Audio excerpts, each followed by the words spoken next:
Beatrice Fairfax stood before the mirror in her late brother's chambers, her hands trembling as she wound the linen strips around her chest, pulling them tight enough to flatten the curves that marked her as woman, as other, as forbidden in the world she was about to enter.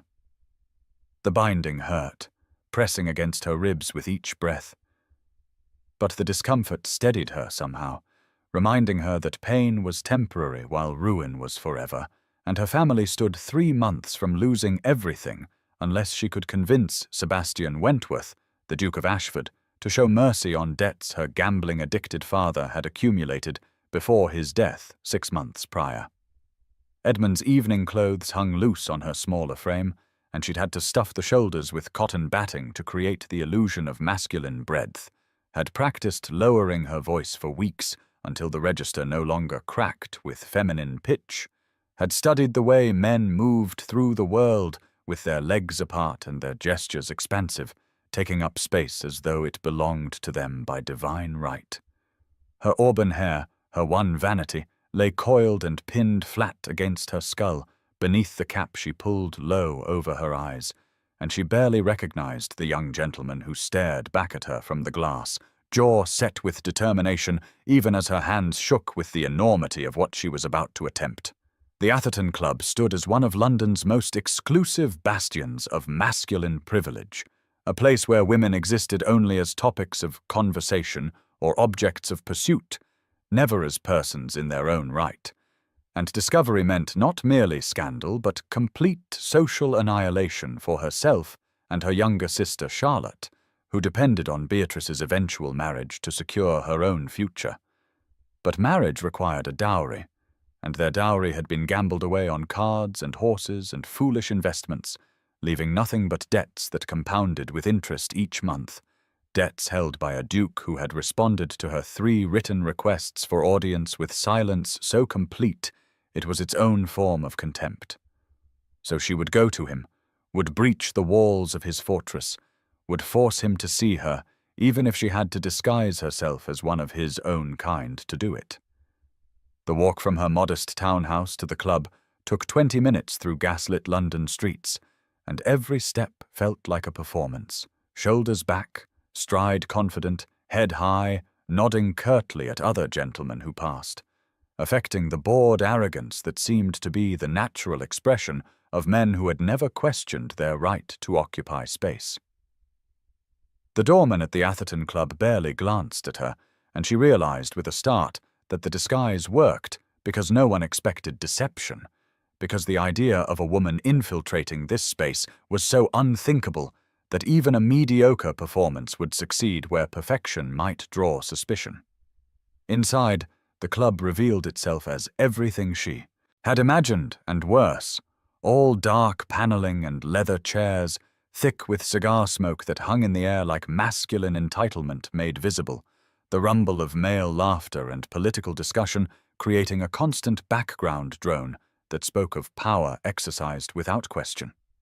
Gas lamps cast amber light over green felt billiards tables, where fortunes changed hands on games treated as casual entertainment, where men stood with crystal decanters of port and brandy, where the air itself seemed heavy with the assumption that this was how the world was meant to be, that this separation of spheres was natural rather than constructed.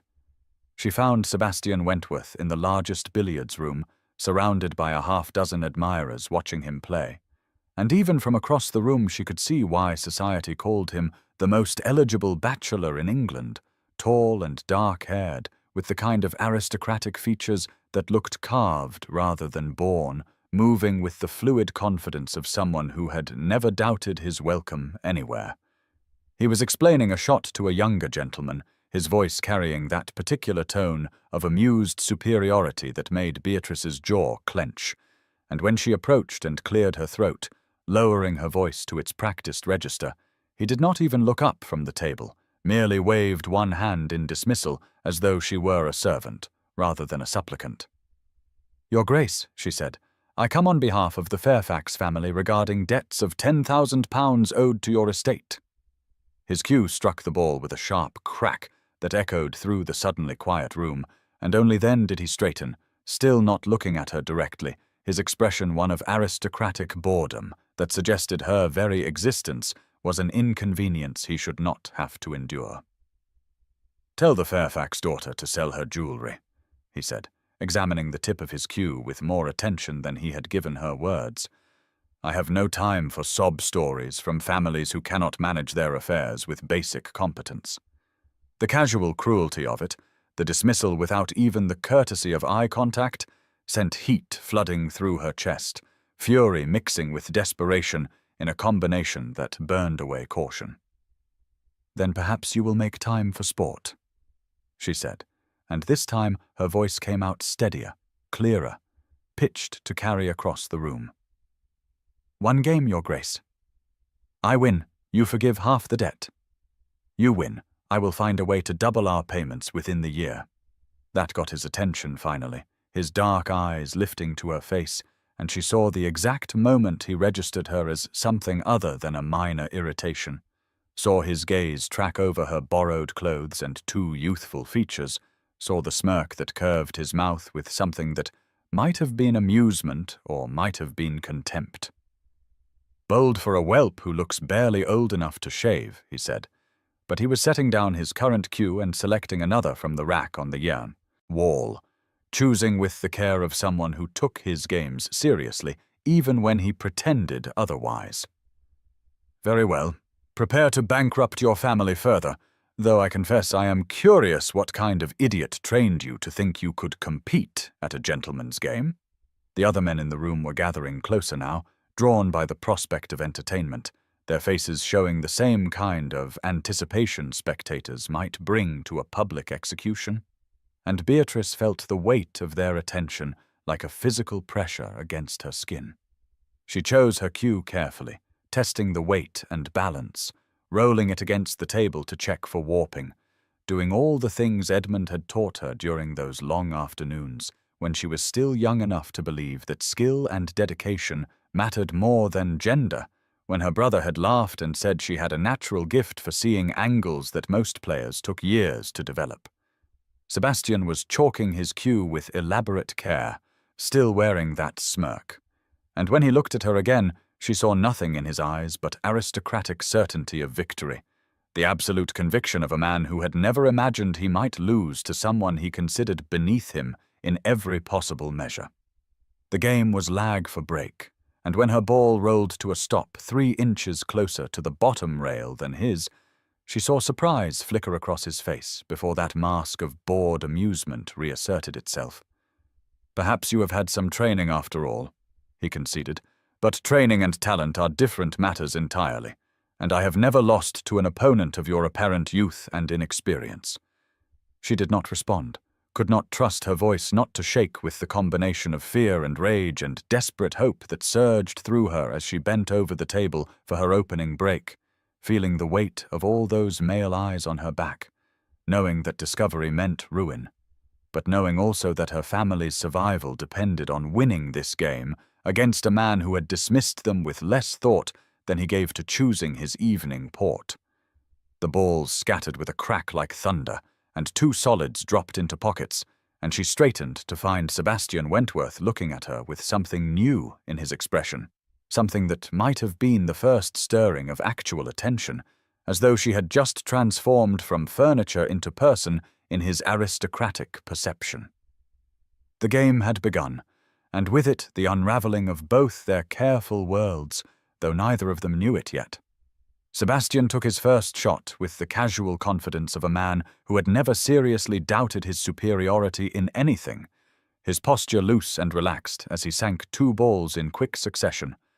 But Beatrice saw the slight widening of his eyes when she responded with a combination shot that sent 3 balls exactly where she intended, the angles calculated with the geometric precision Edmund had drilled into her.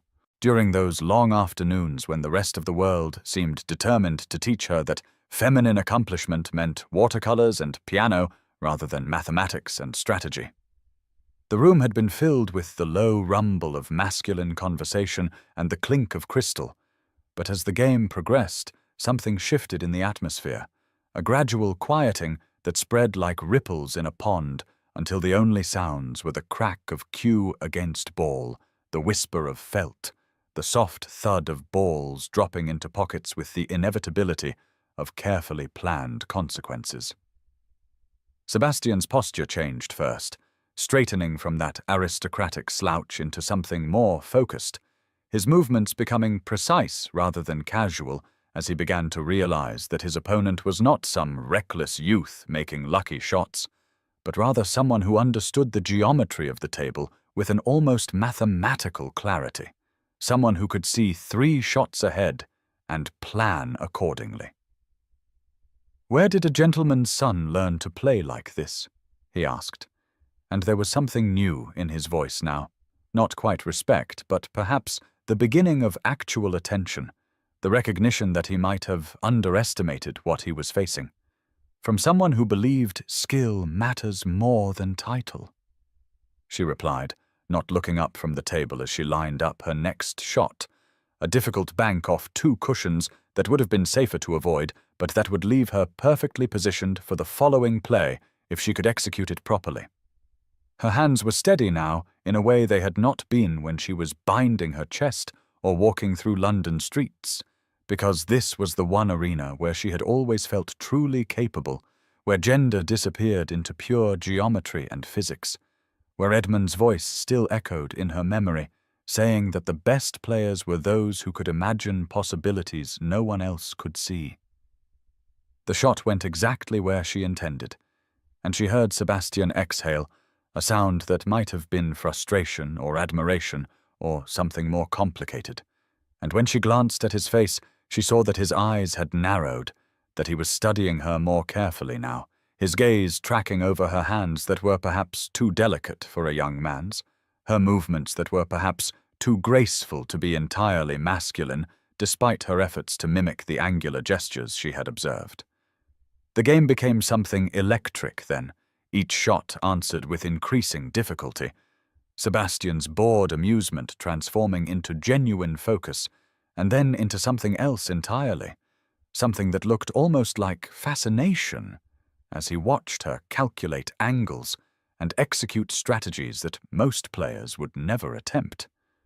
The club members who had gathered to watch fell completely silent, and Beatrice was aware of them only as a pressure at the edges of her vision, all her attention concentrated on the green felt and the remaining balls, and the man across the table, whose expression had shifted from contempt to calculation to something she could not quite read. She was ahead by 3 points with 4 balls remaining when she attempted the most difficult shot of the game, a massey that required striking the cue ball with such extreme English that it curved around Sebastian's blocking ball to sink her target in the corner pocket, and she felt Edmund's presence as she made it, felt his hand over hers the way it had been when he first taught her this shot, heard his laugh when it dropped cleanly and left her perfectly positioned for her final ball. Sebastian missed his next shot, and she saw his hand tremble slightly as he stepped back from the table, saw the muscle jumping in his jaw that suggested he was processing something more than just losing a game, and when she sank her final ball, the room erupted in a chaos of voices that she barely registered through the roaring in her ears. She had won, had actually won, and for one perfect moment she forgot everything except the triumph of it, the proof that skill did matter more than circumstance, that she was as capable as she had always believed herself to be, despite what the world insisted. She straightened from the table and reached up to wipe the sweat from her brow, and that was when disaster struck, when her cap caught on her sleeve and pulled free, when her carefully pinned auburn hair tumbled down past her shoulders in a cascade that could not be mistaken for anything but female. The silence that followed was absolute, a shocked pause like the breath before thunder, and then the room exploded into shouting, chairs scraping back, men surging forward with expressions ranging from outrage to predatory excitement. "A woman!" Lord Whitmore bellowed, his face flushed with port and fury. "A woman in the Atherton Club! This is unconscionable! We must seize her and call the authorities immediately! This is a violation of every decent principle!" Beatrice's triumph drained away into terror so complete she could not move, could not think, could only stand frozen as the men advanced on her like a pack of wolves who had scented blood. And she knew with absolute certainty that her life as she had known it was over. That scandal would destroy not just her, but Charlotte as well, that her desperate gamble had failed in the worst possible way. But then Sebastian moved, stepping between her and the advancing club members with a speed that suggested military training, his body a barrier between her and the mob, and when he spoke his voice carried the kind of command that came from generations of aristocratic authority. The absolute expectation of obedience that dukes wielded like a weapon. "Touch her, Whitmore, and you will answer to me," he said. And something in his tone made the men pause, made them remember that Sebastian Wentworth was not merely their equal, but their superior in the intricate hierarchy of English aristocracy. The pause gave him the opening he needed, and he turned to face Beatrice, and she saw something in his eyes that might have been calculation, or might have been something else entirely, something that looked almost like the recognition of a kindred spirit, as though he had seen in her something he had been searching for without knowing it. "Gentlemen," he announced, his voice pitched to carry across the room, "you have just witnessed me lose to my future Duchess. Miss Fairfax, will you do me the honor of becoming my wife?" The words hit her like a physical blow, and for a moment she could not process them, could not reconcile the aristocratic stranger who had dismissed her request with casual cruelty with the man who was now proposing marriage in front of London's most exclusive gathering of masculine power. "You cannot be serious," she managed to say, her voice coming out breathless and higher than she intended, all her careful masculine performance shattered along with her disguise. "I have never been more serious," he replied, and there was something in his expression that suggested he meant it, though whether from honor or amusement or some more complicated motivation, she could not begin to guess. "Say yes, or face scandal. I am offering you a choice." It was not really a choice, they both knew that, because the alternative was ruin so complete that even death might be preferable. But there was something in the way he framed it, in the way he stood between her and the hostile crowd, that suggested he understood exactly what he was taking from her even as he offered rescue. The gas lamps seemed to brighten, spotlighting them in a tableau that would be gossiped about in drawing rooms across London within hours. The Duke and the woman who had dared to infiltrate masculine sanctuary, who had beaten him at his own game in forbidden territory, and Beatrice felt the weight of all those watching eyes, all those shocked faces, some scandalized and others almost intrigued, as though they were witnessing something unprecedented, and could not quite decide whether it was disaster or entertainment. She looked at Sebastian's extended hand, at the face that showed nothing but aristocratic certainty, despite what must be roiling beneath that careful surface. And she thought about Charlotte waiting at home, about the estate that would be lost within months, about the fact that she had gambled everything and lost it all, despite winning the game. "Yes," she heard herself say, the word torn from her throat by necessity rather than desire. "Yes, I will marry you." The room erupted again, but this time the chaos felt different, as though the narrative had shifted from scandal to spectacle, from crime to romance, the kind of story that society would reshape into acceptable form through sheer force of collective will. Sebastian's hand closed around hers, warm and steady, and she felt the trembling in her own fingers, the terror and confusion and desperate relief mixing together until she could not separate one emotion from another.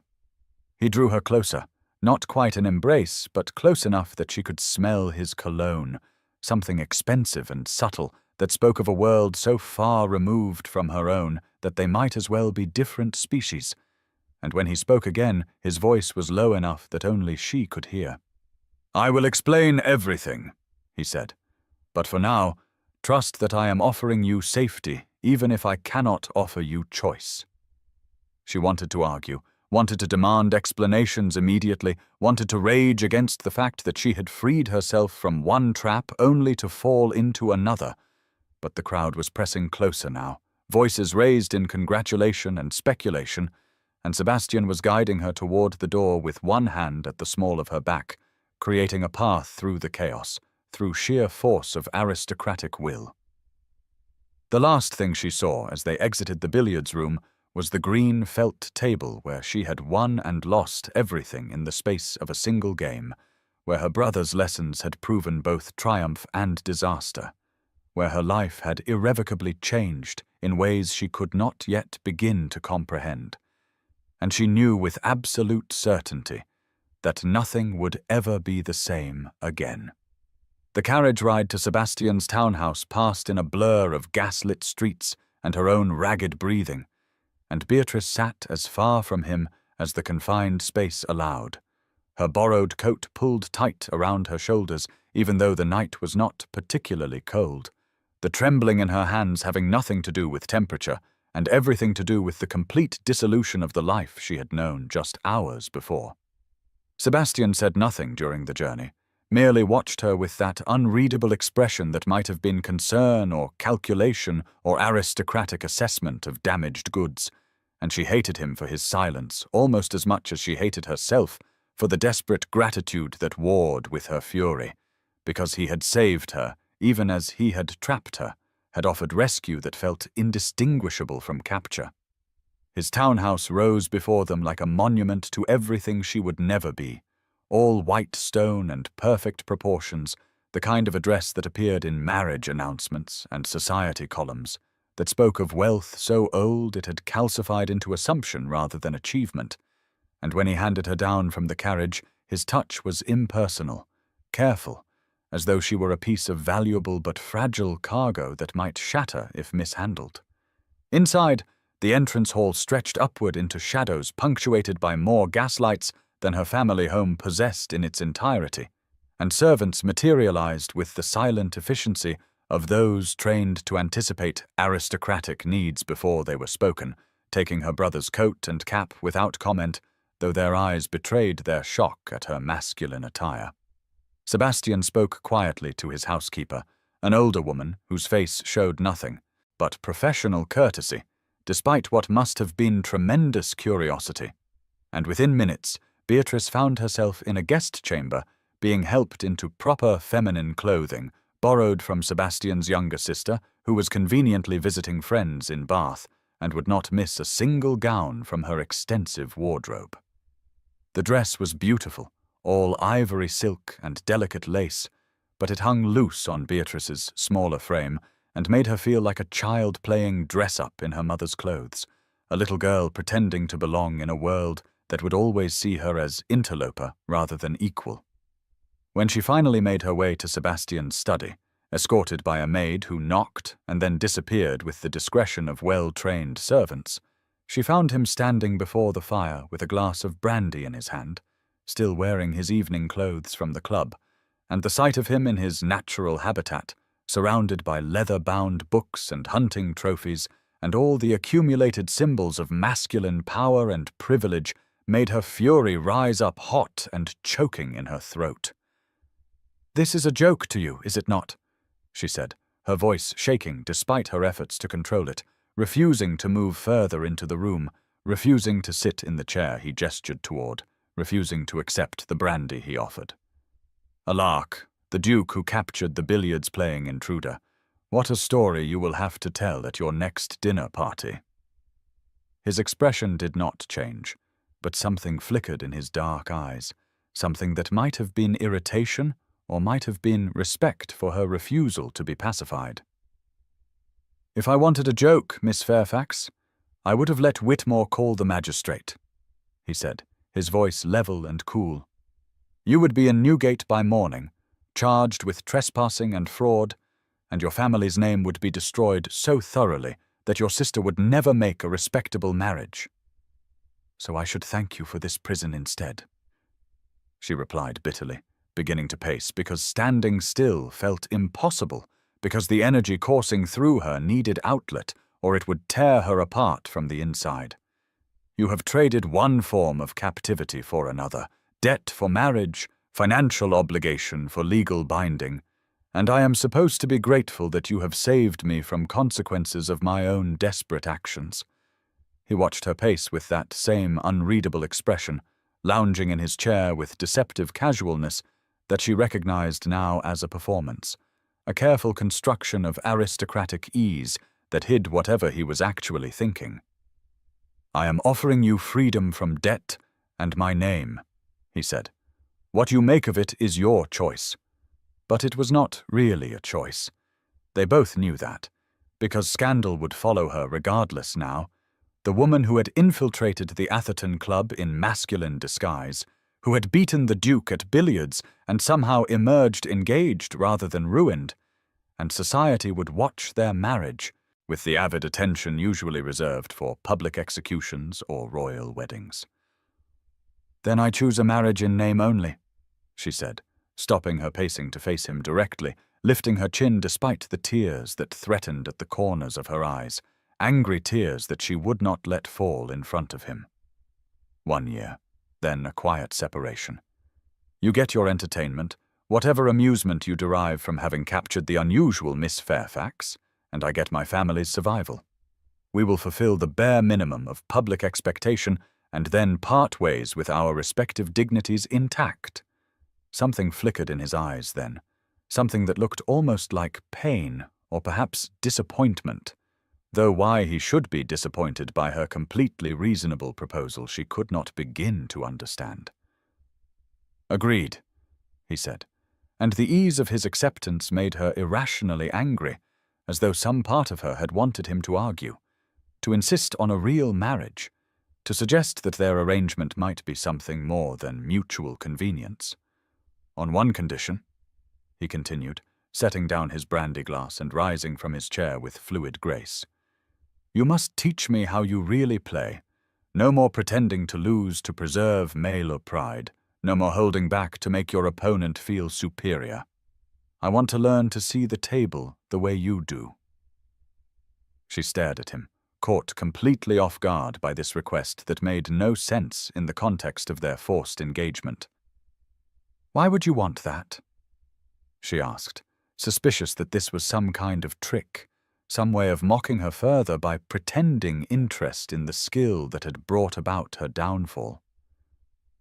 "Because I have been losing at far more important games than billiards," he said, and there was something in his voice now that suggested he was being honest, or at least more honest than he had been until this moment. "And I suspect you know strategies I have never considered, ways of seeing possibilities that my expensive education and aristocratic training somehow failed to teach me." The admission surprised her, this crack in his aristocratic armor, this suggestion that perhaps he was not as entirely confident and self-satisfied as he appeared, and she found herself studying his face more carefully, looking for signs of deception or mockery, but finding instead something that looked almost like genuine interest. "Very well," she said slowly. "I will teach you to play, and you will release my family from our debts. We will maintain the appearance of engagement and marriage for 1 year, and then we will separate quietly, citing incompatibility or whatever excuse society finds most palatable." He nodded and moved to his desk, pulling out a heavy ledger and several official-looking documents that she recognized even from a distance as the debt papers her father had signed, the contracts that had hung over her family like a sword suspended by increasingly frayed thread. He carried them to the fireplace and held them over, the flames looking at her as he did so, and she saw the fire reflected in his dark eyes as the papers caught and began to curl into ash, as her father's signature and the impossible sums and all the weight of financial obligation transformed into smoke and memory. She should have felt relief, should have felt triumph at seeing those chains destroyed, but instead she felt only a strange hollowing out, as though she had traded one form of captivity for another, and could not yet calculate whether she had won or lost in the exchange. The borrowed dress hung loose on her frame, making her acutely aware of how ill-fitted she was for this world of silk and servants and casual wealth, and when Sebastian approached her with his handkerchief, clearly intending to offer it for the tears that were now streaming down her face despite her best efforts at control. She flinched away from him, unable to bear his kindness or his pity or whatever motivation lay behind his careful courtesy. His expression flickered then, something that might have been guilt or curiosity or calculation, and he stopped his approach, respecting her withdrawal even as his hand remained extended with the offered linen. Outside the study windows, rain had begun to fall, pattering against glass with the kind of steady rhythm that suggested it would continue through the night, washing away the last traces of who she had been before tonight, before the billiards game, and the exposure and the proposal that had saved and trapped her in equal measure. The study felt both intimate and vast, the leather and mahogany closing in even as the bookshelves stretched upward into shadow, and she was acutely aware of being alone with him in a way that would have been completely inappropriate just hours ago, but was now somehow sanctioned by their engagement, by the fact that society would expect them to spend time together, to learn each other's habits and preferences, to perform the rituals of courtship, even though they both knew it was a fiction constructed to make scandal into romance. "You should rest," Sebastian said finally, his voice gentle in a way that made her want to rage at him, or weep, or both. "My housekeeper has prepared a chamber for you, and in the morning we will send word to your family and arrange for your belongings to be brought here. The engagement will be announced in the Times by afternoon, and by evening all of London will be discussing how the Duke of Ashford was so captivated by a woman's skill at billiards that he proposed on the spot. They will make it romantic, turn our mutual trap into a love story, and we will smile and accept their congratulations and play our parts until the curtain can finally close." She nodded, too exhausted suddenly to argue, too drained by the emotional violence of the past hours to do anything but accept his direction. And when he opened the study door and summoned a maid to escort her to her chamber, she went without protest, looking back only once to see him standing before the fire, the burned debt papers now nothing but ash in the grate, his expression unreadable as he watched her leave. The guest chamber was beautiful, all cream and gold with a canopied bed that could have slept 4 people comfortably, and she dismissed the maid and stood at the window watching rain streak the glass, trying to make sense of how her desperate gambit to save her family had transformed into this strange new captivity. She had won the game, had beaten Sebastian at billiards in front of witnesses who could never deny her skill, had proven that she was as capable as any man when given the same opportunities, but victory had brought not freedom but a different kind of binding, a marriage that would last 1 year and then release them both to whatever separate futures they could construct from the rubble of this night. Dawn was creeping through the curtains when she finally climbed into the enormous bed, still wearing the borrowed silk gown because she had nothing else. And as she drifted toward exhausted sleep, she wondered whether Sebastian was also awake in some other part of this massive house, whether he was regretting his impulsive proposal or calculating how to make the best of an inconvenient situation, whether he felt as trapped as she did, or whether this was all simply another game to him, one more strategy in the complicated chess match of aristocratic life that she was only beginning to understand. And now's the time to stop and subscribe to our channel. Every subscriber brings us closer to 1,000, which helps us keep these stories alive and coming your way. If you enjoyed this video, don't forget to like it and drop a comment telling us where you're watching from. It's always amazing to see how far these tales travel across the world. Now let's continue. They retreated to Ashford Park 3 days after the engagement announcement, fleeing London's avid curiosity for the relative sanctuary of Sebastian's country estate.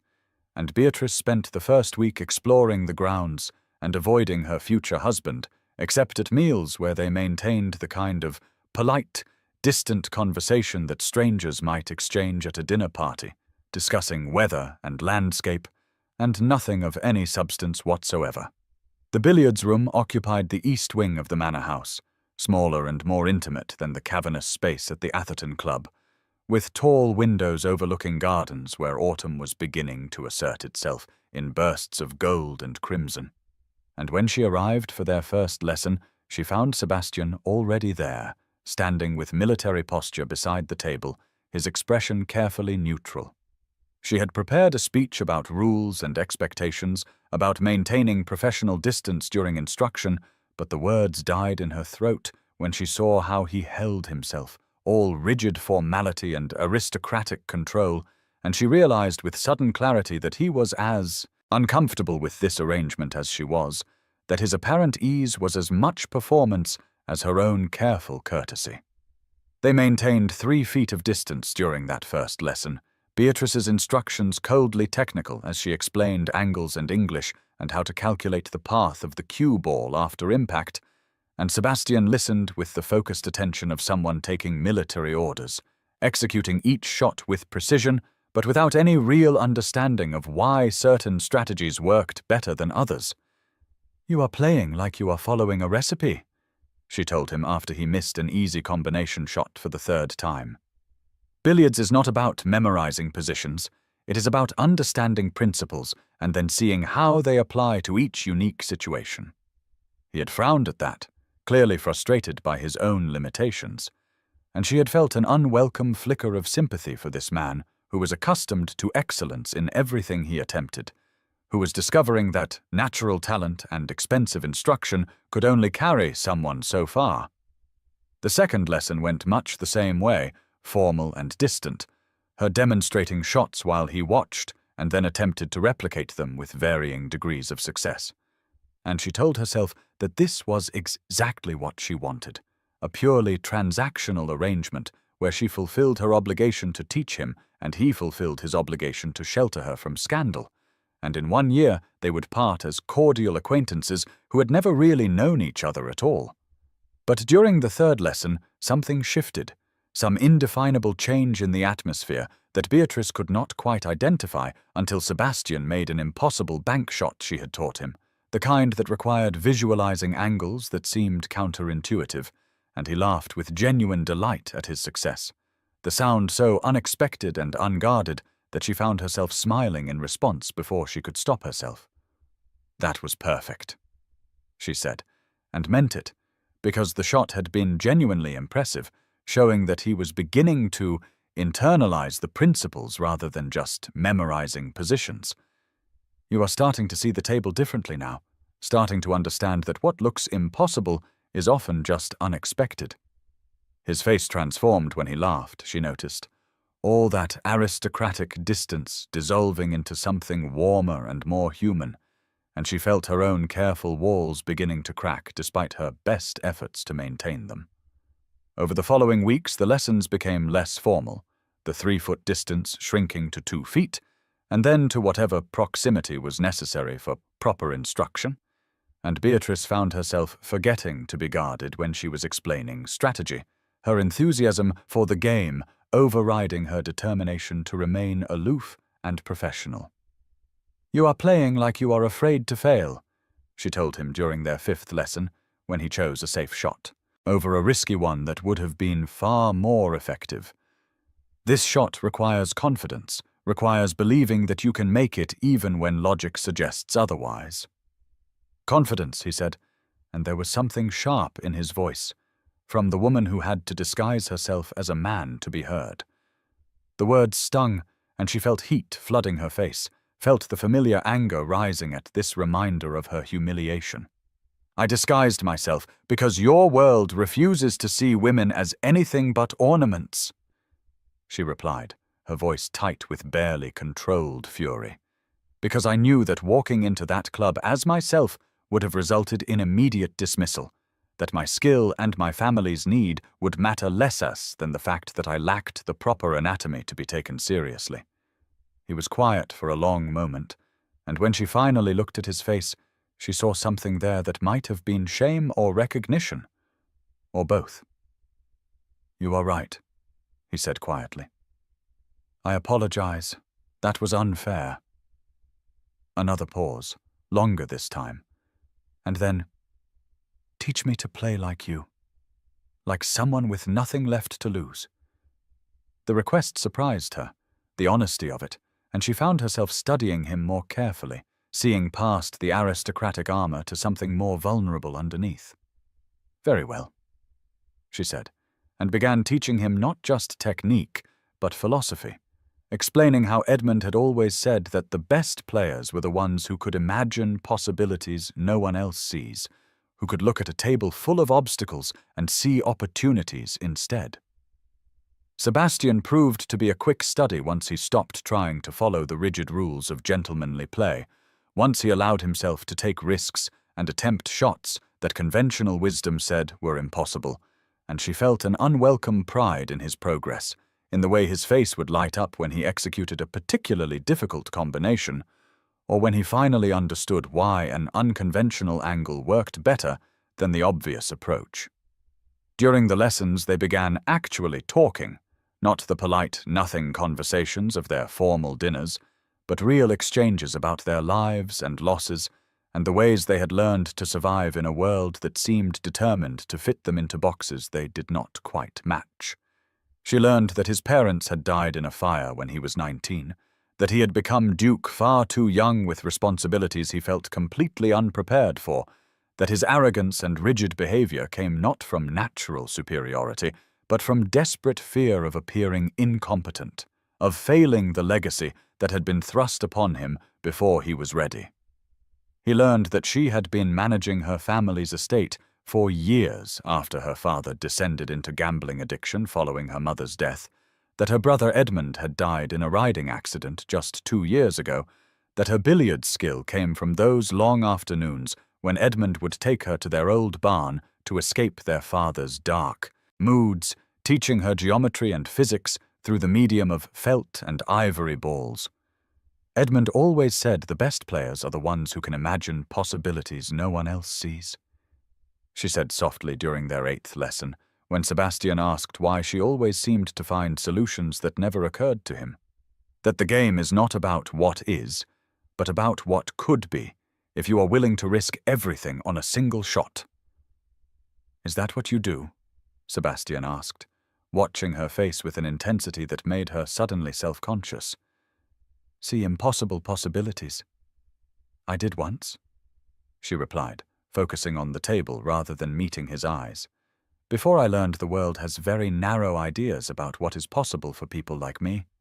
Perhaps the world needs better imagination," he said, and there was something in his voice that made her look up, made her meet his gaze and see something there that looked almost like respect, like genuine regard rather than aristocratic condescension. The physical proximity required for proper instruction built a tension she had not anticipated. Moments when she needed to adjust his stance or correct his grip and her hands would brush against his coat, when he would lean close to see the angle she was demonstrating, and she would catch the scent of his cologne mixed with chalk dust, when their eyes would meet across the table and hold for just a moment too long before one of them looked away.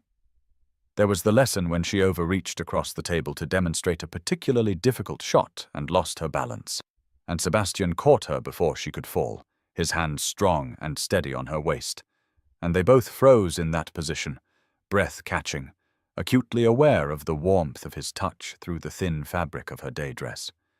He released her immediately, stepping back with an apology that sounded almost strangled, and she had turned away to hide the flush in her cheeks, telling herself that her racing heart was merely from the shock of nearly falling and not from anything else, certainly not from the way his hands had felt or the concern in his eyes. She began arriving early for their lessons without quite meaning to, finding excuses to be in the billiards room before the appointed time, and she would notice that Sebastian was often already there, practicing shots she had taught him, or simply standing at the window, watching the autumn colors deepen in the gardens. The servants began bringing tea service without being asked, having noticed that the Duke and his intended Duchess were spending increasing amounts of time together in the East Wing, and sometimes the lessons would extend far beyond their scheduled hour, both of them reluctant to leave this space that had become somehow theirs, a sanctuary from the expectations and performances required everywhere else. She caught him watching her sometimes, his gaze tracking her face as she calculated angles, and when she asked what he was looking at, he said, that he was fascinated by the intelligence in her eyes, by the way her whole expression changed when she was working through a complex problem, and she did not know how to respond to that, so she simply returned to her demonstration, trying to ignore the warmth that bloomed in her chest at his words. He asked about her life with genuine curiosity, not the polite, superficial questions of social obligation, but real interest in how she had managed an estate, what strategies she had used to stretch insufficient funds, what it was like to carry responsibility that society insisted she should not have to bear. And she found herself answering honestly, surprised by how good it felt to be truly heard, to have someone listen to her answers and remember details and ask follow-up questions days later. The billiards room transformed over those 6 weeks from a space of obligation into something else entirely. The afternoon light streaming through tall windows making dust motes dance in the air, the rhythmic click of balls and the soft whisper of felt becoming a kind of music, chalk dust marking their fingers and sometimes their faces when they forgot themselves enough to brush hair back without thinking. The leaves outside turned from green to gold to crimson, autumn settling over Ashford Park with the kind of beauty that felt almost melancholy, and Beatrice would sometimes pause in the middle of a lesson to watch the view, thinking about how temporary all of this was, how in less than a year she would leave this place and this man and return to her modest life. And the thought brought not relief but a hollowness she refused to examine too closely. Neither of them acknowledged what was happening, both maintaining the fiction that this was simply fulfilling the terms of their agreement, that the growing ease between them was merely the natural result of spending time together, that the way they began to anticipate each other's thoughts and finish each other's sentences was just convenience rather than connection. But servants gossiped and noticed the way the Duke smiled more during these weeks than he had in the 2 years since his parents' death, noticed how Miss Fairfax's sharp edges seemed to soften when she was teaching, how sometimes they would find the pair of them talking long after the lesson should have ended, sitting on the window seat with teacups forgotten and growing cold, speaking with the kind of intimacy that suggested they had forgotten anyone else existed. The lessons became the center around which both their days revolved, and Beatrice found herself thinking about Sebastian at odd moments, remembering something he had said or wondering what he would make of a particular strategic problem, and she told herself this was simply intellectual interest, professional investment in her students' progress, and had nothing whatsoever to do with the way her heart would lift when she walked into the billiards room and found him already there, waiting. For her, face lighting with a smile that felt meant only for her, that transformed his aristocratic features into something warm and open and achingly vulnerable. The season began with all the inevitability of a storm gathering on the horizon, and their return to London felt like leaving sanctuary for battlefield, trading the quiet intimacy of Ashford Park's billiards room for the glittering, vicious world of society that would judge their union with the kind of avid cruelty that passed for entertainment among the aristocracy. Beatrice spent the morning of the Whitmore ball constructing armor from silk and stays, her maid pulling her corset tight enough that breathing became a conscious effort, arranging her hair in elaborate coils that felt like a crown of thorns, fastening jewelry borrowed from Sebastian's family vault that weighed heavy as chains around her throat, and when she finally looked in the mirror, she barely recognized the woman staring back. All perfect posture and forced composure, every inch the Duchess she was pretending to become. Sebastian waited for her at the bottom of the stairs, devastatingly handsome in his evening clothes, and something flickered in his eyes when he saw her, something that might have been admiration or might have been concern, and he offered his arm with the kind of formal courtesy they had abandoned during their weeks at the estate, both of them slipping back into performance mode as easily as donning masks. The Whitmore ballroom glittered with what must have been 1,000 candles, all that flame and crystal creating an atmosphere that was simultaneously magnificent and suffocating, the air thick with expensive perfume and the weight of judgment.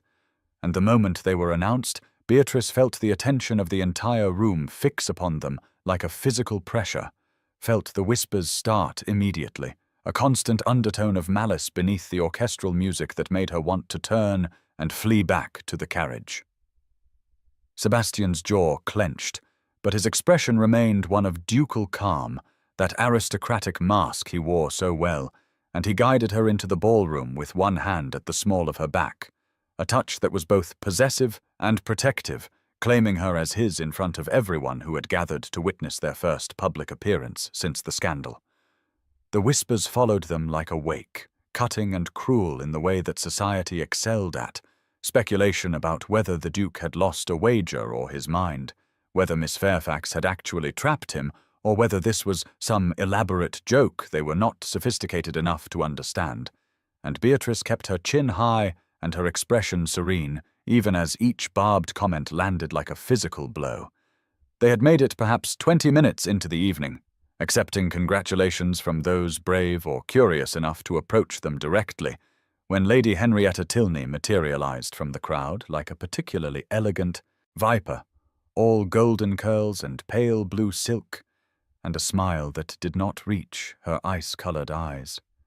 "How extraordinary, Miss Fairfax," Henrietta said, her voice pitched just loud enough that those nearby could hear clearly, or should I say, Duchess Ashford, though I suppose we must wait for the actual ceremony before that title is truly yours. Most women catch husbands through beauty or breeding, but billiards in disguise, quite the innovative approach. The calculated cruelty of it was breathtaking, delivered with such sweetness that any objection would seem like overreaction, and Beatrice felt Sebastian go rigid beside her, felt him draw breath to respond with what would probably be a cutting defense. But she spoke first, her voice cool and steady, despite the fury burning through her veins. "Lady Henrietta," she said, "I understand you are celebrated for your card play. Shall we test whether your skill matches your confidence in judgment?" The challenge hung in the air for a moment, and Beatrice saw surprise flicker across Henrietta's perfect features, saw the calculation as the other woman decided whether to accept or retreat, and then Henrietta's smile sharpened into something predatory. "Whist," she said. "My brother Charles and I against you and the Duke, unless of course you find the prospect too intimidating." Sebastian's hand tightened briefly on Beatrice's back, a question and an offer of support, and when she glanced at him, she saw not concern, but something that looked almost like pride, like he had been waiting to see whether she would fight back or submit to society's cruelty. "Lead the way," Beatrice replied, and followed Henrietta through the ballroom to where card tables had been set up for those who preferred games of skill to dancing, acutely aware of the crowd following them, of conversations stopping as people realized something entertaining was about to unfold, aristocrats circling like spectators at a duel. The card table became a battlefield, 4 chairs arranged with mathematical precision, Charles Tilney arriving to partner his sister with the same ice-colored eyes and calculating expression, and as they took their seats, Beatrice felt the weight of perhaps 50 people pressing close to watch, their breathing and whispers creating a sound like wind before a storm. Sebastian sat across from her, their eyes meeting for just a moment, and in that glance passed an entire conversation, a wordless communication built from 6 weeks of lessons and growing understanding. And she knew with absolute certainty that they could do this, that whatever else was uncertain between them, in this arena, they were perfectly matched. The first hand was cautious, both pairs testing each other's strengths and weaknesses, but by the second hand, Beatrice felt herself falling into the rhythm of strategy, reading the cards and the players with the same geometric clarity she brought to billiards, calculating probabilities and psychological tells, and she realized that Sebastian was doing the same, that they were thinking in parallel, anticipating each other's moves with uncanny accuracy. She led a low heart, and he immediately understood her strategy, playing to her lead in a way that set up a sequence 3 tricks ahead. And when they took that trick along with the following 2, she saw surprise register on Henrietta's face, the first crack in that perfect composure. The game became electric then, each card played with increasing tension, the crowd around them falling silent enough that Beatrice could hear the whisper of pasteboard against felt, could hear Sebastian's breathing synchronizing with her own, could feel the electricity between them building with each successful play. They communicated without words, a glance or a slight shift in posture, conveying volumes. Beatrice's strategic thinking complementing Sebastian's calculated risks in a way that made them more than the sum of their parts, and she felt something fierce and joyful rising in her chest, the pure pleasure of perfect partnership, of being truly seen and matched by someone who understood not just the game, but the way her mind worked. By the final hand, the outcome was inevitable. Beatrice and Sebastian ahead, by enough that even brilliant play could not save the Tilney siblings. And when Beatrice played the final card that sealed their victory, the crowd erupted into applause and speculation, voices rising with the kind of excitement that came from witnessing something unexpected and thoroughly entertaining. Henrietta's face had gone pale beneath her powder, and Charles looked thunderous, but Sebastian was smiling, genuine and unguarded in a way Beatrice had only seen during their private lessons, and before she could stop herself, she was smiling back, sharing this moment of triumph with the one person who could fully appreciate what it meant. "My Duchess does not need to trap anyone," Sebastian said then, his voice carrying across the suddenly quiet space, pitched for the crowd but his eyes on Henrietta. "She simply defeats them honestly, a strategy I recommend you consider, Lady Henrietta." The rebuke was devastating precisely because it was delivered without anger, simply fact stated with aristocratic certainty, and Beatrice saw Henrietta flinch as though struck, saw the way people began to whisper with new speculation, reassessing, perhaps, whether the Duke's unusual choice of bride might actually be a brilliant match rather than a scandal to be pitied. The rest of the evening passed in a blur of congratulations and curious questions, society's attitude shifting with the mercurial speed that characterized their world, and when they finally escaped to their carriage in the early hours of morning, Beatrice felt exhausted in a way that had nothing to do with physical tiredness and everything to do with the emotional performance required by social warfare. The carriage interior was intimate and dark, lit only by the passing gas lamps that sent shifting patterns of light across Sebastian's face as they swayed with the movement over cobblestones, and the silence between them felt weighted with everything they were not saying, with the electricity that had built during the card game, and had nowhere to go now that they were alone. "You were magnificent tonight," Sebastian said finally, his voice low and rough in the darkness. "The way you read that final hand, the way you anticipated Charles's play 3 tricks ahead, it was extraordinary. We made a good team," Beatrice replied, trying to keep her voice steady, trying to maintain the careful distance they had abandoned during the game, but that felt necessary now in this dangerous privacy. "We do," Sebastian said, and she could feel him moving closer even before she saw it, could feel the shift in the air between them. In everything, not just cards or billiards, but in all of it. "Beatrice, we are perfectly matched, and I think you know it as well as I do." His hand came up to cup her face, warm and gentle, and for one breathless moment she let herself lean into the touch, let herself feel the rightness of it, the way her body seemed to recognize his as something essential, and when his thumb brushed across her cheekbone, she felt her breath catch, felt her eyes begin to close as he leaned closer. But then reality crashed back, cold and inescapable, the memory of their agreement and the temporary nature of this arrangement, and she pulled back sharply, pressing herself against the opposite seat, her voice shaking when she spoke. "Sebastian, we agreed," she said, hating how her words trembled, hating the hurt that flashed across his face. 1 year, we agreed to 1 year and then separation. This is not, we cannot." "You are right," he said, withdrawing immediately, his voice rough with what might have been pain or frustration, or both. "Forgive me, I forgot myself." The cold rushed in between them, filling the space where warmth had been just moments before, and they sat rigid on opposite seats, both staring determinedly out their respective windows as gas-lit London streets passed by, the public world continuing outside their private moment of loss.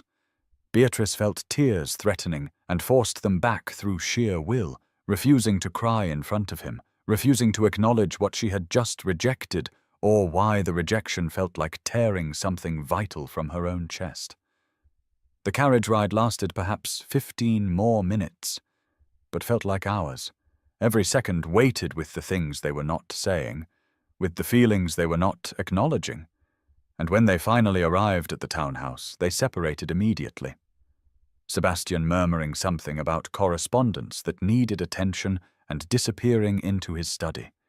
Beatrice fleeing to her chambers where she finally let herself cry, angry tears that she could not quite explain, mourning something she had never really had and could never allow herself to want. She had won tonight, had defeated Henrietta and proven herself worthy in society's eyes, had shown that she and Sebastian could be perfect partners when they chose to be. But victory felt hollow because it only made clearer what she would be losing when their year ended, only emphasized how well they fit together, and how impossible it was to believe that such a perfect fit could be anything more than temporary convenience. The borrowed jewelry felt heavy around her throat as she removed it, returning it to its velvet case, and she thought about how all of this was borrowed, temporary, a performance that would end when the curtain finally fell, and she told herself that maintaining their boundaries was necessary, was self-protection, was the only way to survive the inevitable separation without being destroyed by it.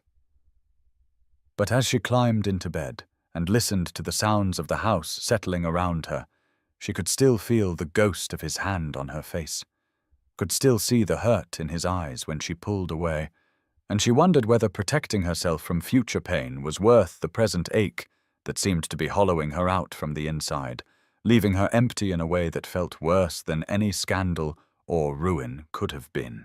3 days before their 1-year anniversary, which was also 3 days before their agreed separation would transform from theoretical future into present reality, Beatrice found herself in Sebastian's study looking for a book he had mentioned during dinner the previous evening, some treatise on agricultural innovation that she thought might help with managing her family's small estate once she returned to it.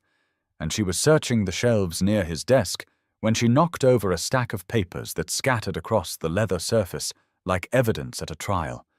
She bent to gather them automatically, not intending to read private correspondence, but her own family name caught her eye on one document, and then she saw her father's signature, and confusion turned to ice-cold horror as she began to understand what she was looking at. The papers told a story in legal language and financial figures, a story about a business venture between their fathers 15 years ago, about money Sebastian's father had borrowed from hers and never repaid before both men died, about debts that ran in both directions, obligations that should have cancelled each other out through mutual settlement.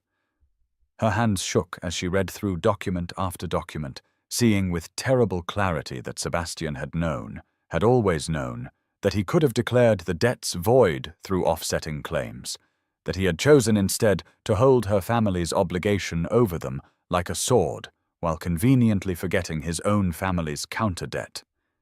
He had orchestrated the entire situation, had known that eventually the pressure would force some kind of confrontation, had been waiting for her to come to him, desperate and pleading, and every moment of the past year suddenly felt tainted, contaminated by this fundamental deception that poisoned everything they had built together.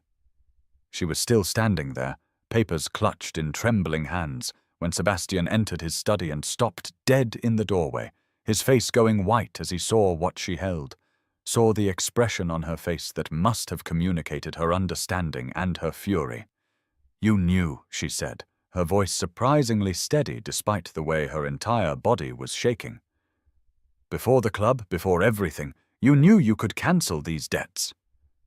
"Yes," he replied, and at least he did not insult her intelligence by trying to deny it, but his admission felt like another betrayal, confirmation that everything she had begun to believe about him had been built on lies.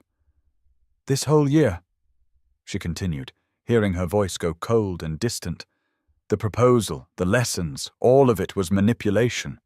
I was a fool to think any of it was real." "You were never a fool," he said, taking a step into the room, his aristocratic control cracking to show something desperate underneath. I was the fool, Beatrice, please let me explain." She laughed then, a bitter sound that hurt her throat. "Explain what? That you held my family hostage for your own amusement, that you manipulated a desperate woman into a false marriage because it entertained you, that everything I thought was growing between us was just another strategy in whatever game you have been playing.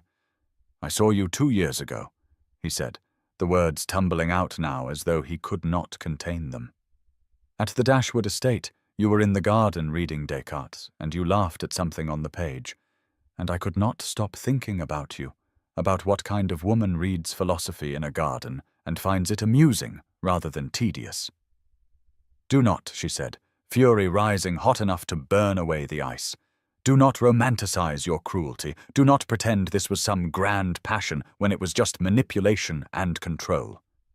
"It was not romance," he agreed, and his voice was breaking now, aristocratic composure shattering completely. "It was cowardice. I was too proud to approach you properly, too arrogant to imagine a woman of your standing would consider me, a duke who could have anyone but was terrified of being rejected by the one person who actually mattered. When I learned of the debts, I convinced myself I was helping, creating an opportunity for us to meet." "Helping?" she repeated incredulously. "You held my family hostage.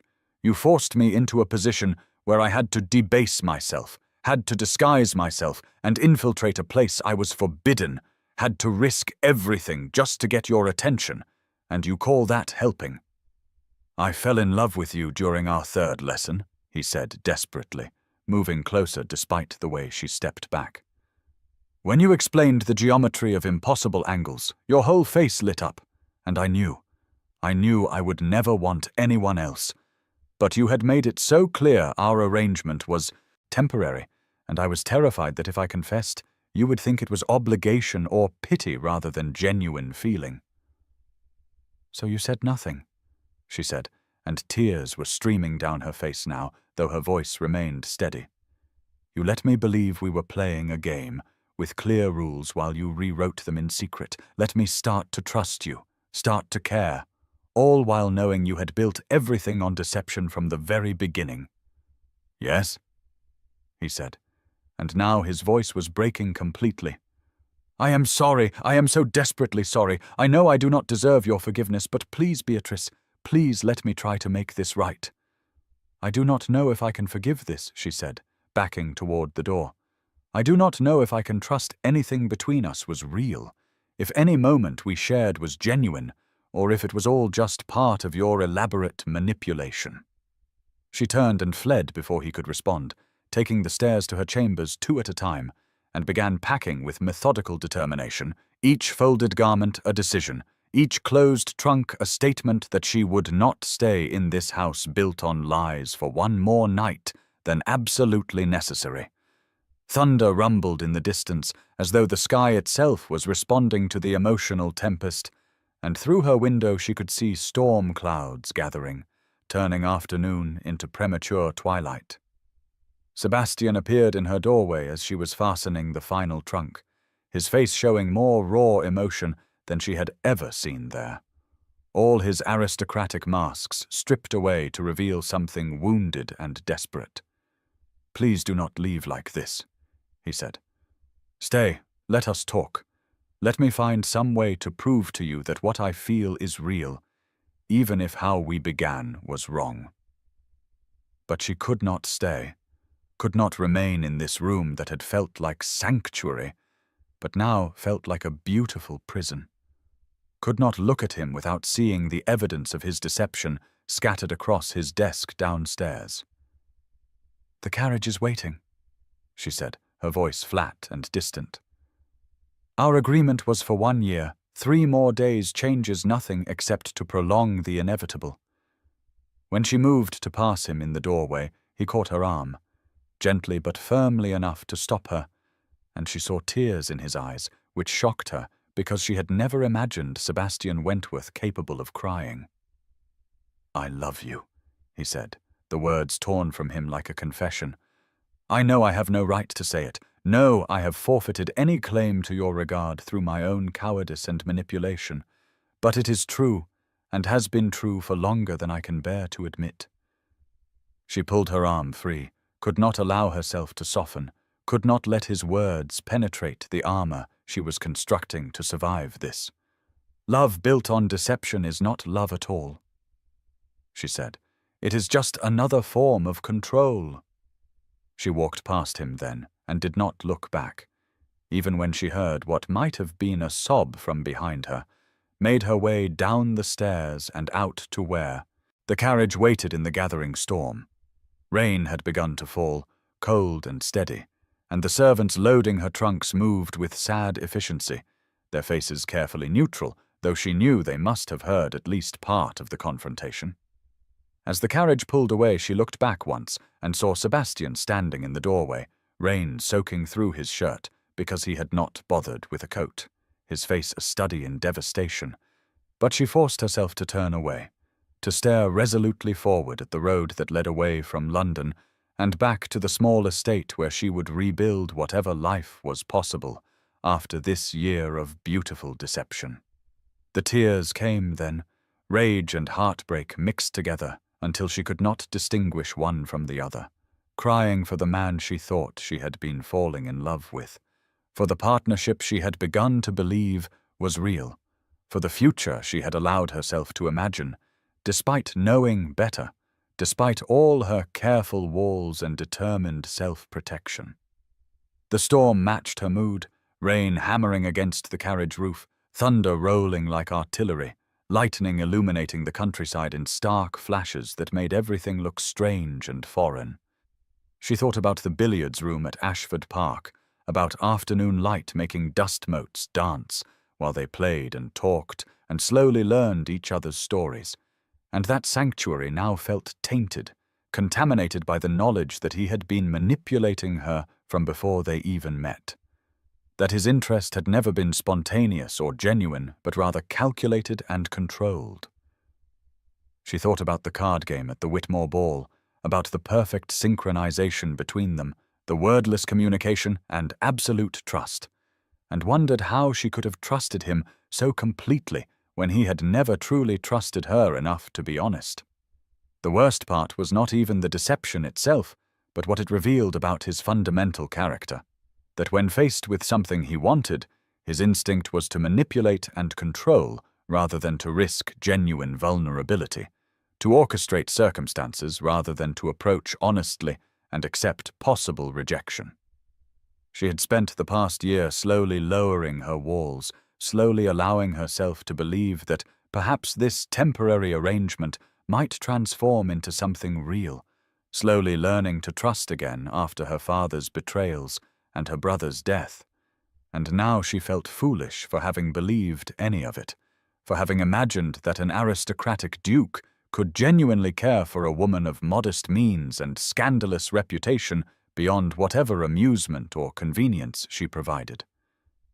The journey to her family's estate took 6 hours through worsening weather, and by the time she arrived she was exhausted in a way that went far beyond physical tiredness, drained by emotional violence and the effort of holding herself together when what she really wanted was to shatter into pieces. Charlotte met her at the door, clearly shocked by her early and unannounced arrival, and took one look at Beatrice's face before pulling her into an embrace that finally broke through her carefully maintained composure. She sobbed against her sister's shoulder, great heaving sobs that felt like they might tear her apart, crying for everything she had lost and everything she had never really had. And Charlotte simply held her and asked no questions, understanding somehow that explanations could wait until Beatrice was capable of providing them. That night, Beatrice lay in her childhood bedroom, in a bed that felt too small after the luxurious chambers at Sebastian's townhouse and estate, listening to rain continue its assault against the windows. And she thought about Sebastian alone in his study, surrounded by the evidence of his deception, perhaps standing before the fireplace where he had burned her debt papers in what she had thought was an act of generosity, but now understood as just another manipulation, another way of binding her to him through gratitude rather than obligation. She wondered if he was suffering as she was, or if aristocratic privilege had insulated him from genuine pain, if his tears had been real or just another performance designed to elicit her sympathy. And she hated that she could not be certain, that his deception had poisoned even her memories, making her question every moment of tenderness, every shared laugh, every instance of what she had believed was genuine connection. The 1-year anniversary would pass in 3 days, and according to their agreement, they would then separate quietly. And what should have been relief felt instead like a wound that would never fully heal, like losing something essential even though she had never truly possessed it in the first place. She had won at billiards that night at the Atherton Club, had beaten Sebastian and claimed her victory, but now she understood that she had lost something far more valuable in the process, had traded her heart for the illusion of partnership, and no amount of strategic thinking or geometric calculation could solve this problem, could make the angles work out to anything but loss. 2 weeks of managing her family's small estate with grim determination had not made Beatrice any less miserable, though she convinced herself with decreasing success that this hollow ache was preferable to living a lie, that the clean pain of separation was better than the slow poison of staying with someone who had built their entire relationship on manipulation and control. She threw herself into estate management with almost manic focus, reviewing accounts and negotiating with tenants and planning crop rotations, anything to avoid the moments of stillness when memory would ambush her with images of afternoon light in Ashford Park's billiards room, with the sound of Sebastian's rare, genuine laugh, with the ghost sensation of his hand almost cupping her face in, that carriage before she had pulled away. Charlotte watched her with worried eyes, but asked no questions after that first night of sobbing explanations, simply stayed close and made sure Beatrice ate at least 1 meal per day and slept at least a few hours each night, though the sleep was plagued with dreams that left her more exhausted upon waking than she had been before bed. The rain that had started the night she left London had continued with stubborn persistence, turning the roads to mud and the sky to unrelenting grey, and Beatrice found herself standing at windows watching water stream down glass, thinking with bitter irony that even the weather seemed determined to reflect her internal landscape. She was in her father's old study reviewing quarterly reports when Charlotte burst in without knocking, her face showing a complicated mixture of shock and something that might have been hope or might have been concern. "He is here," Charlotte said breathlessly. "The Duke. He arrived on horseback, alone. And Beatrice, he looks like he has ridden through hell to get here." Beatrice's first instinct was to refuse to see him, to send word that she was not receiving visitors, to maintain the boundaries she had drawn when she left London, but curiosity and something deeper she refused to examine warred with her determination until curiosity won by the narrowest margin.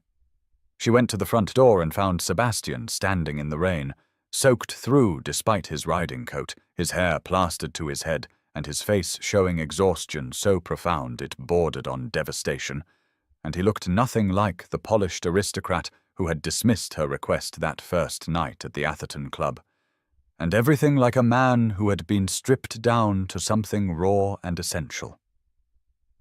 "I am not here as a duke or a husband," he said before she could speak, his voice hoarse, as though he had been shouting or perhaps weeping. "I am here as a man who loves you and has done everything wrong, and I am asking you to give me one chance to do something right. And you think 1 game of billiards will fix this?" she said, trying to maintain her anger, but finding it harder than expected in the face of his obvious suffering, in the face of how undone he appeared. "No," he replied, "but it is the only language we have both been honest in, the only space where we have ever truly seen each other without masks or performances. So let me be honest now. I love you, I have freed you legally. There is an irrevocable trust established that will pay your family an annuity regardless of whether you stay married to me or never speak to me again.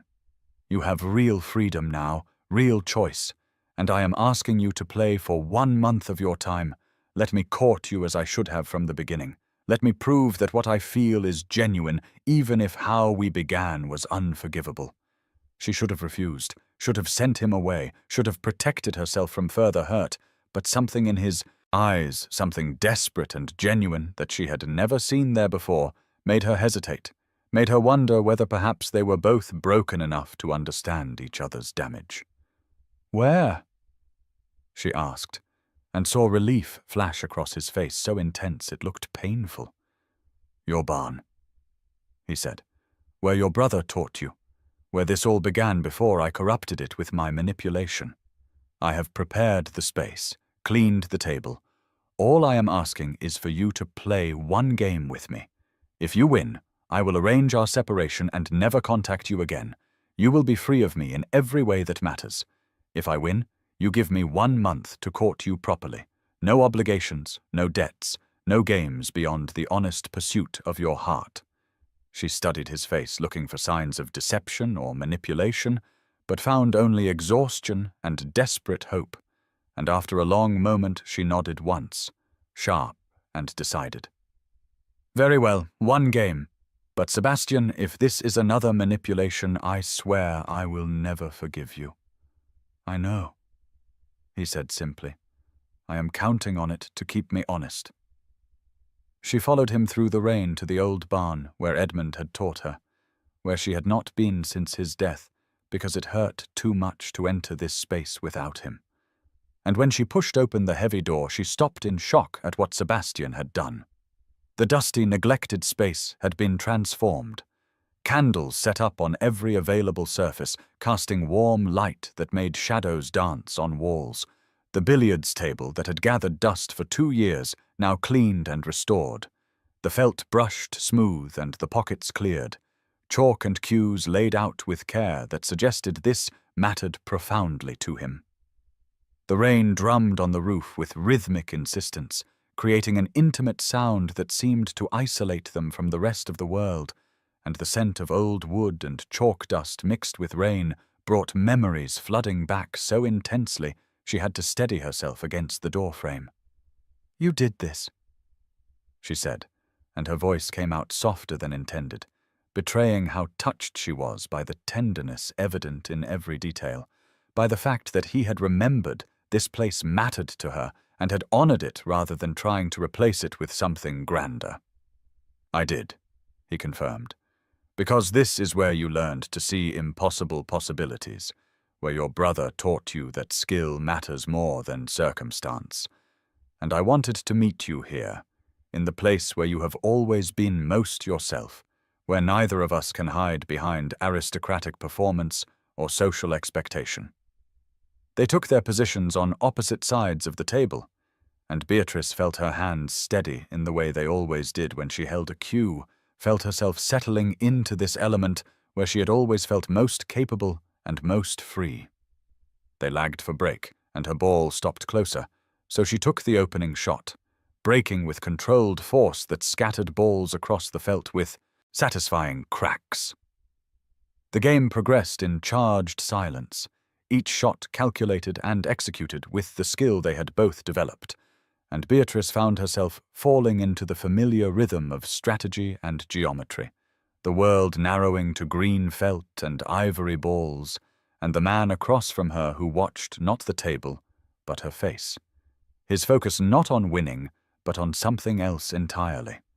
It was close, brutally close, coming down to final balls with them separated by only a single point, and when Sebastian lined up his last shot, she saw with sudden clarity that he was using a strategy she had taught him, an unconventional bank off 2 cushions that most players would never attempt, seeing an angle that was not obvious but that she would have chosen herself. The ball dropped cleanly into the corner pocket, and the game was his, won by that single point, and she stared at the table, processing not just her loss, but what it meant, what he had just demonstrated.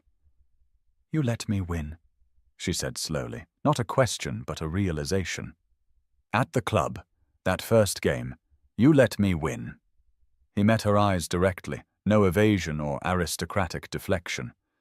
I did, he said. For about 5 minutes I was the arrogant ass you believed me to be, playing casually and expecting easy victory. Then you made that bank shot off 3 cushions, angles I had never considered, and I stopped caring about winning. I just wanted to see what you would do next. Wanted to watch your mind work. Wanted to understand how you saw possibilities that were invisible to me. Why? She asked, and her voice was shaking now, walls beginning to crack. Because watching you think is the most beautiful thing I have ever witnessed, he said, taking a step closer, but not close enough to crowd her, giving her space to retreat if she needed it. Because you see angles no one else sees, in billiards, in life, in me. You saw past the Duke to the man who was terrified of being insufficient, who had been playing by rigid rules his entire life because he was afraid that deviation would reveal how inadequate he actually was. You taught me to take risks, to see unconventional strategies, to believe that impossible shots were merely difficult rather than unachievable. And somewhere in those lessons I fell in love with you so completely that everything else became secondary. I have been just as afraid, she said, and the admission felt like stepping off a cliff, like free fall with no certainty of landing safely. Afraid to believe anyone could want me for myself, not for what I could provide or manage or fix, not as a curiosity or an amusement, but as someone worth choosing freely. My father chose gambling over his family. My brother died and left me, and I convinced myself that being needed was safer than being wanted because need was quantifiable, but want was terrifyingly subjective. Then let us both be brave, Sebastian said. And now he did move closer, close enough that she could see rain still dripping from his hair, could see the vulnerability in his eyes that matched what she was feeling. Let us choose each other clearly, freely, with full knowledge of our flaws and our fears and our tendency to protect ourselves by building walls that keep out hurt, but also keep out joy. You are asking a lot, she said, but she was already moving toward him, already closing the distance between them with steps that felt simultaneously terrifying and inevitable. I am asking for everything, he replied, because you deserve someone who will, because half measures and careful boundaries and temporary arrangements are not enough. Not for this, not for us. She kissed him first this time, claiming her agency in choosing love rather than simply accepting rescue, rising on her toes to press her lips to his with all the desperate hunger of 2 weeks separation and months of denial. And she felt his stillness for just a moment, as though he was afraid to move and shatter this fragile moment. And then his arms came around her, and he was kissing her back with matching desperation, with relief and joy and something that felt like coming home after being lost for far too long. They were both crying when they finally pulled apart enough to breathe, foreheads pressed together, her hands fisted in his soaked shirt, and his arms around her as though he would never let go. 1 month, she said against his lips, trying to maintain some semblance of control, even as her entire body was betraying how much she wanted to surrender. To court me properly, to prove that this is real. I will need at least 3, he replied, smiling against her mouth in a way she could feel more than see. I intend to be very thorough, intend to court you so properly that you will have no doubt whatsoever about my intentions or my regard. The candlelight made everything soft and forgiving. The rain continued its intimate percussion on the roof, and they stood in the barn where Edmund had first taught Beatrice to see impossible possibilities, where she was now choosing to believe in the most impossible possibility of all, that 2 broken people could find each other and build something whole from their combined damage. 6 months later, they stood in the same barn, now decorated with late spring flowers and filled with the few people who mattered most, and renewed the vows they had originally spoken in a London church before hundreds of aristocratic strangers. But this time the words meant something different. This time they were choosing each other with full knowledge and deliberate intention rather than obligation or convenience. Charlotte cried through the entire ceremony, happy tears this time, and even Sebastian's sister, who had returned from Bath, looked moved by the obvious devotion between them, by the way they could not stop looking at each other as though still amazed by their good fortune. The breakfast afterward was modest by aristocratic standards, but felt more genuine than any grand ball, filled with laughter and stories about billiards lessons gone wrong, and Sebastian's terrible first attempts at unconventional shots, and Beatrice sat beside her husband, because that was what he truly was now, in ways that went beyond legal documentation, and felt something she had not experienced since before Edmund's death, something that might have been peace, or might have been the belief that happiness was possible and even sustainable.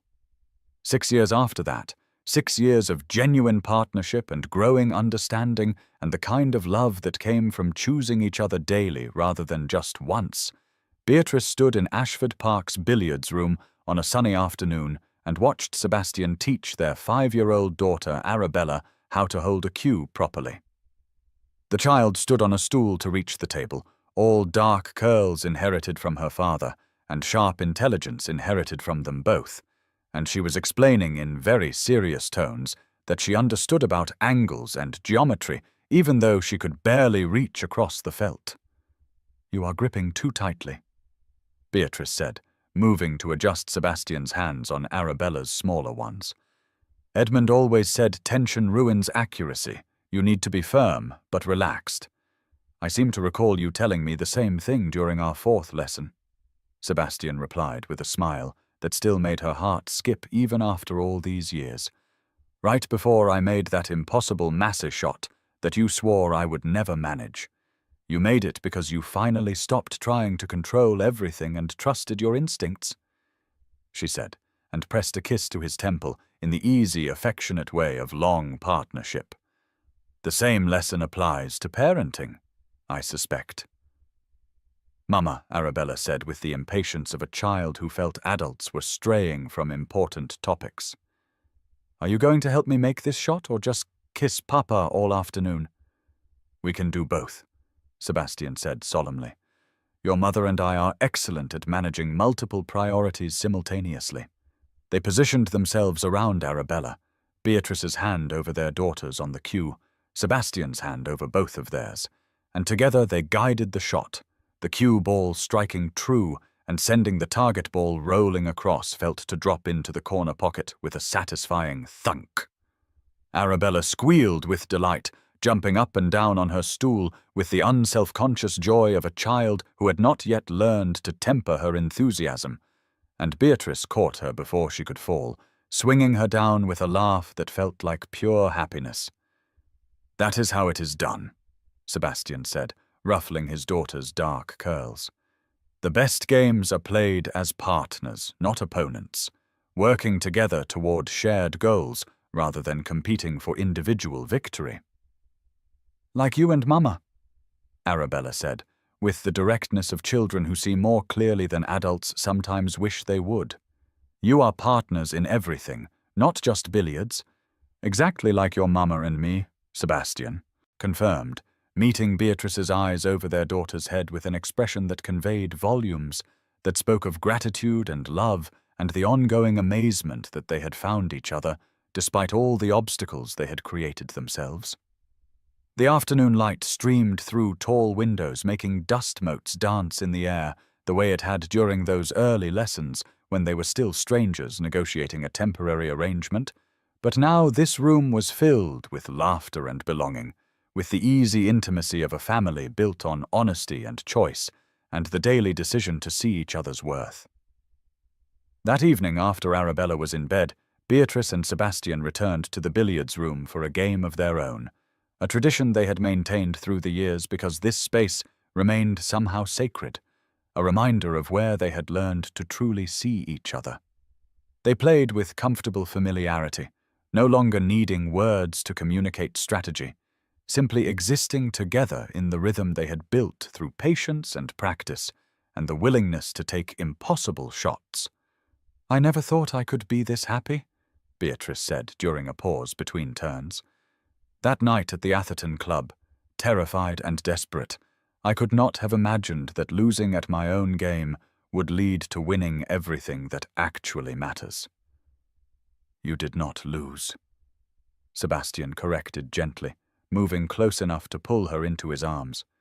"You won. You simply did not realize it until much later, and I am grateful every day that you were brave enough to disguise yourself and infiltrate that club, to beat me at billiards and force me to see what I had been too cowardly to pursue directly."